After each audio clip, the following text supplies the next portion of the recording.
आमचे लक्कन जाधव जेवत आहेत. हे बघा सगळ्यांनी केवढे मटण घेतले बघा. हे बघा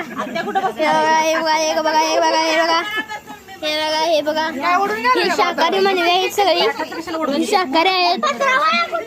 हे बघा इथं समर्थ जाधव यांनी 50 इथं 10 चपात्या खाल्लेल्याचे रेकॉर्ड तोडलेले आहे. 10 किलो तांदूळ, 7 किलो कांदा, मसाला, 35 किलो बिर्याणी घालते. बडबड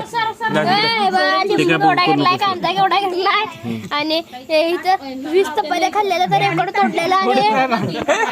आणि इथं भात खायचं आहे. इथं बाबू काका चपात्या केवढ्या खाल्ल्या घेतल्यात बघा. किती लिहायला आणि मटण वाढायला शाकाहारी मेंबर आचारी पण जेवत आहेत. सुजित कुठे गेला? सुजित जेवत आहेत. हाय करा जेवत आहेत सगळे जेवायला.